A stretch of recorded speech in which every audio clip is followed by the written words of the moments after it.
Hello guys, welcome to my new vlog. আজকে যাচ্ছি আমি একটি ঐতিহাসিক রথযাত্রা দেখতে, যেটা হচ্ছে 286 বছরের পুরনো। সো চলো তোমাদেরকে সেখানে নিয়ে গিয়ে সবার আগে তোমাদেরকে সেখানে দেখিয়ে তোমাদেরকে বলছি জায়গাটা সম্বন্ধে বিস্তারিত।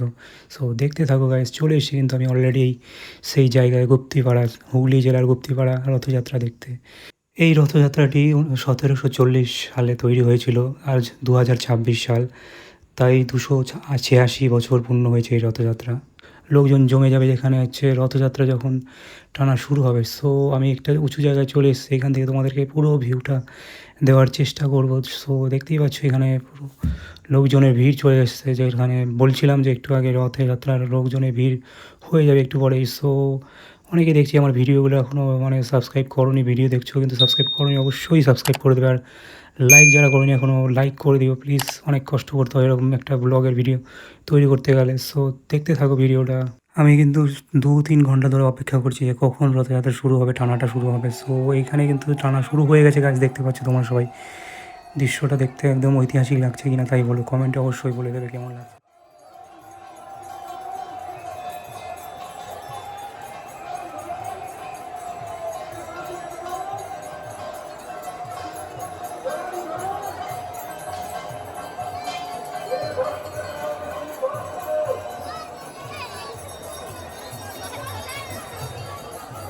গায়েস, এই গুপ্তিপাড়ার এই রথটি শ্রী শ্রী বৃন্দাবন চন্দ্র জিউর রথ নামে পরিচিত, যা 36 ফুট উচ্চতা এবং এতে 16টিরও বেশি চাকা লাগানো আছে।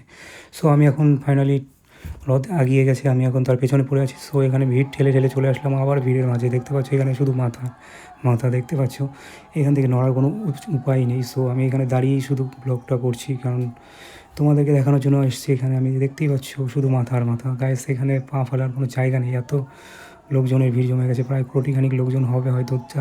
3 রাস্তা মোড় আছে এখানে, 3 রাস্তা মোড়ের 3 দিকেই পুরো লোকজনের ভিড় হয়ে গেছে। সামনে তোমাদেরকে দেখাবো কীভাবে রথযাত্রার রথের যে জগন্নাথগুলো থাকে তাকে নামিয়ে মাসির বাড়ি নিয়ে যাওয়া হয়, সেটাও দেখাবো তোমাদেরকে। দেখতে থাকো অবশ্যই ভিডিওটা।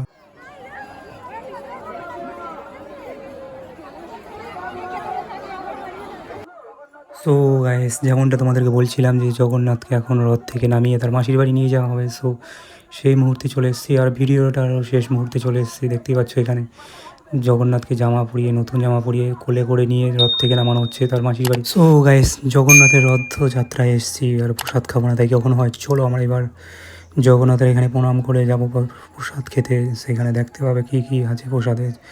তো চলো ফাইনালি আমি প্রণাম করছি। এখানে রথ তো টানতে পারলাম না এত ভিড়ের মধ্যে, দড়িটা ধরে প্রণাম করে চলে যাচ্ছি এখান থেকে। আজকের মতো এখানে ব্লগের ভিডিওটা শেষ হতে চলেছে। আর যাচ্ছি প্রসাদের দিকে। আর যদি অবশ্যই আমার ভিডিওটা ব্লগটা ভালো লেগে থাকে অবশ্যই লাইক করে দিও, আর এরকম ব্লগ দেখার জন্য সাবস্ক্রাইব করে দিও এই চ্যানেলটাকে। সো গাইস, প্রসাদের পার্টিটা আমার হাতে চলে এসেছে। দেখতে পাচ্ছি এখানে আছে খিচুড়ি, আলুর দম আর চাটনি।